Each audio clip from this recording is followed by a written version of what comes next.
नमस्कार प्यारे बच्चों, देखो इस तरह के क्वेश्चन भी एग्जाम में आते हैं जब केवल एक वर्ण का जब संबंध दिया जाता है। ये इसके जैसे ई का संबंध टी से है तो टी का किससे होगा, रेशियो और प्रोपोर्शन जो है भाई ये इसके बराबर है तो इसके बराबर, वो सेम कंडीशन में कैसे होगा।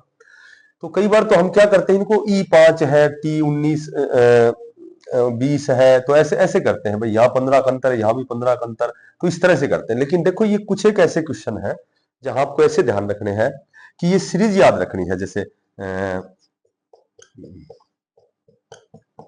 यहां साइन ऑफ इंटरोगेशन आ सकता है, यहां साइन ऑफ इंटरोगेशन आ जाए, तो ये इस तरह से सीरीज याद रखनी है तुम्हें। Sunday Monday Tuesday Wednesday Thursday Friday, ये यू है। Sunday Monday Tuesday Wednesday W है। ये जनवरी फरवरी मार्च अप्रैल मई 1 2 3 4 5, तो ये जो सिंगल जो होता है ना, ये एक वर्ण का जो अनुपात आता है, इसमें आपको ये 3 4 सीरीज ध्यान रखनी है हमेशा। देखो ई से 11 12 13 14 का फिर एफ आ जाएगा। ठीक है, संडे को यदि मंडे कहा जाए तो ट्यूसडे को वेडनेसडे कहा जाएगा, यदि जनवरी को फरवरी कहा जाए तो मार्च को अप्रैल कहा जाएगा। एक ये डायरेक्शन याद रखना, राइट साइड में ईस्ट होती है, वेस्ट सामने नॉर्थ साउथ। यदि एन को, जैसे मैं कहूं कि एन है, एन को ई कहा जाए तो साउथ को क्या कहा जाएगा, वेस्ट कहा जाएगा।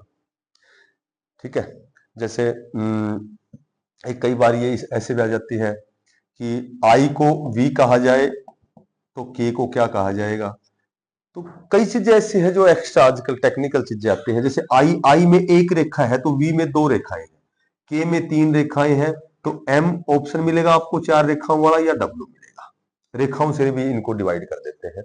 ठीक है, कई बार क्या करते हैं कि जैसे जो अल्फाबेट होती है इसको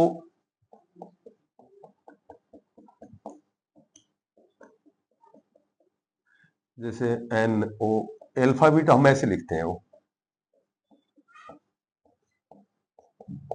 ज्यादातर तो क्या है कि ये अपोजिट बना देते हैं। जैसे ए इधर से पहला है, उधर से जेड पहला है, एम तक 13 लिखोगे, वापस फिर जेड तक चलोगे तो ये एक दूसरे के विपरीत हो गए। जैसे मैं कहूं कि भाई ई है, ई को वी लिखा जाता है तो एच को क्या लिखा जाएगा, तो ई का उल्टा वी होता है। ई इधर से 5वें स्थान पर है, वी पीछे से 5वें पर है, एच इधर से 8वां है तो एस, एच का उल्टा एस।